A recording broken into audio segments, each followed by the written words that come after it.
1970 ಮತ್ತು 80ರ ದಶಕದಲ್ಲಿ ಕನ್ನಡ ಚಿತ್ರರಂಗವನ್ನು ಆಳಿದ ನಟಿ ಮಂಜುಳಾ ಬದುಕಿದ್ದು ಕೇವಲ 34 ವರ್ಷ ಮಾತ್ರ.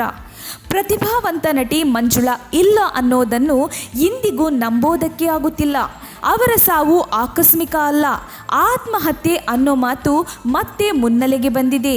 ಈ ಬಗ್ಗೆ ಇಂಟ್ರೆಸ್ಟಿಂಗ್ ವಿಚಾರ ನಿಮ್ಮ ಮುಂದೆ. ಸಂಪತ್ತಿಗೆ ಸವಾಲ್, 2 ಕನಸು, ಬೆಸುಗೆ, ಭಕ್ತ ಕುಂಬಾರ, 3 ವಜ್ರಗಳು, ಮಯೂರ, ದಾರಿ ತಪ್ಪಿದ ಮಗ, ನೀ ನನ್ನ ಗೆಲ್ಲಲಾರೆ, ತಾಯಿಗಿಂತ ದೇವರಿಲ್ಲ, 2 ಮುಖ, ಯಾರ ಸಾಕ್ಷಿ.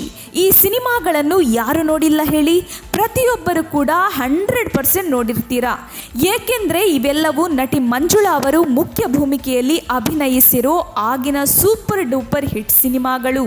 ಸುಮಾರು 54ಕ್ಕೂ ಹೆಚ್ಚು ಸಿನಿಮಾಗಳಲ್ಲಿ ನಟಿಸಿರುವ ನಟಿ ಮಂಜುಳಾ ಅವರ ಜೀವನವೇ ರೋಚಕ.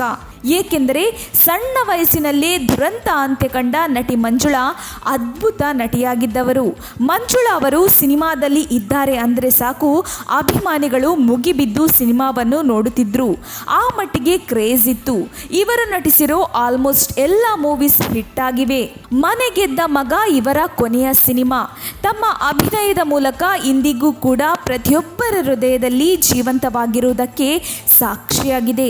ಸಿನಿಮಾ ನಿರ್ದೇಶಕ ಅಮೃತಂ ಅವರನ್ನು ಮದುವೆಯಾಗಿ ದಾಂಪತ್ಯ ಜೀವನಕ್ಕೆ ಕಾಲಿಟ್ಟ ನಂತರ ಒಂದು ಗಂಡು ಮಗುವಿಗೆ ಜನ್ಮ ನೀಡಿದರು. ಅಷ್ಟೇ ಅಲ್ಲದೆ ಒಂದು ಹೆಣ್ಣು ಮಗುವನ್ನು ಕೂಡ ಆ ಸಮಯದಲ್ಲಿ ದತ್ತು ತೆಗೆದುಕೊಂಡಿದ್ದರು. ತಮ್ಮ 2 ಮಕ್ಕಳಿಗೆ ನಾಮಕರಣ ಮಾಡಿ ಗಂಡು ಮಗುವಿಗೆ ಅಭಿಷೇಕ್ ಎಂದು, ಹೆಣ್ಣು ಮಗುವಿಗೆ ಅಭಿನಯ ಎಂದು ಹೆಸರಿಟ್ಟಿದ್ದರು. ಮಂಜುಳಾ ಹುಟ್ಟಿದ್ದು ರಾಜಧಾನಿ ಬೆಂಗಳೂರಿನಲ್ಲಿ. ತಂದೆ ಶಿವಣ್ಣ ಪೊಲೀಸ್ ಸಬ್ ಇನ್ಸ್ಪೆಕ್ಟರ್ ಆಗಿದ್ದರು. ಭರತನಾಟ್ಯ ಪ್ರವೀಣೆಯಾಗಿದ್ದ ಮಂಜುಳಾರ ಪ್ರತಿಭೆ ಪ್ರಭಾತ್ ಕಲಾವಿದರು ತಂಡದ ಮೂಲಕ ಬೆಳಕಿಗೆ ಬಂತು. ಸಿ.ವಿ. ಶಿವಶಂಕರ್ ಅವರ ಮನೆ ಕಟ್ಟಿ ನೋಡು ಚಿತ್ರದಿಂದ ಬಾಲನಟಿಯಾಗಿ ಬೆಳ್ಳಿ ತೆರೆಗೆ ಬಂದರು. ನ್ಯಾಷನಲ್ ಕಾಲೇಜಿನಲ್ಲಿ BSc ಓದುತ್ತಿರುವಾಗಲೇ ಯಾರ ಸಾಕ್ಷಿ ಚಿತ್ರದಿಂದ ನಾಯಕಿಯಾದರು. ಕನ್ನಡದ ನಾಯಕ ನಟ ಶ್ರೀನಾಥ್ ಮತ್ತು ಮಂಜುಳಾ ಪ್ರಣಯ ಜೋಡಿ ಎಂದೇ ಖ್ಯಾತಿ ಗಳಿಸಿತ್ತು. ಸಂಪತ್ತಿಗೆ ಸವಾಲ್ ಚಿತ್ರದಲ್ಲಿನ ಭಜಾರಿ ಸ್ವಭಾವದ ಹೆಣ್ಣಿನ ಪಾತ್ರವಾದ ದುರ್ಗಿ ಪಾತ್ರದಲ್ಲಿ ಅಭಿನಯಿಸಿ ಸಖತ್ ಕ್ಲಿಕ್ ಆಗಿದ್ದರು. ಇವತ್ತಿಗೂ ಆ ಪಾತ್ರದ ಬಗ್ಗೆ ಚರ್ಚೆಗಳಾಗುತ್ತಲೇ ಇದೆ. ಸಿನಿಮಾಗಳಲ್ಲಿ ಸಿಕ್ಕಾಪಟ್ಟೆ ಮಿಂಚಿದ್ದ ಮಂಜುಳಾರವರ ವೈಯಕ್ತಿಕ ಜೀವನ ಮಾತ್ರ ಸುಖಮಯವಾಗಿರಲಿಲ್ಲ. ಹುಡುಗಾಟದ ಹುಡುಗಿ ಚಿತ್ರವನ್ನು ನಿರ್ದೇಶಿಸಿದ ಅಮೃತಂ ಅವರು ಮಂಜುಳಾರನ್ನು ತನ್ನ ಜೀವನದ ಸಂಗಾತಿಯನ್ನಾಗಿ ಮಾಡಿಕೊಂಡರು. ಬಣ್ಣದ ಜಗತ್ತಿನಿಂದ ದೂರ ಉಳಿದಿದ್ದ ಮಂಜುಳಾ ತಾನಾಯಿತು, ತನ್ನ ಸಂಸಾರವಾಯಿತೆಂದು ಸಂತೋಷದಿಂದಿದ್ದರು.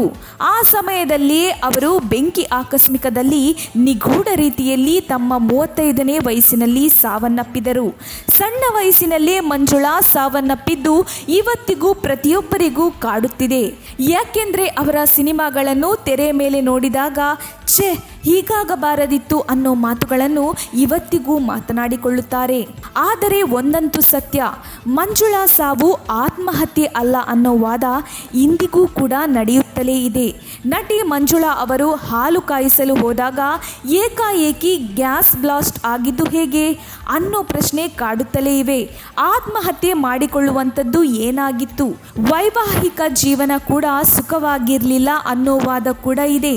ಏನೇ ಆಗಲಿ, ಅದ್ಭುತ ನಟಿಯನ್ನು ಕಳೆದುಕೊಂಡ ಕನ್ನಡ ಚಿತ್ರರಂಗ ಇವತ್ತಿಗೂ ಆ ನೋವಿನಲ್ಲೇ ಇದೆ. ವರದಿ ಆಂಟೋನಿ.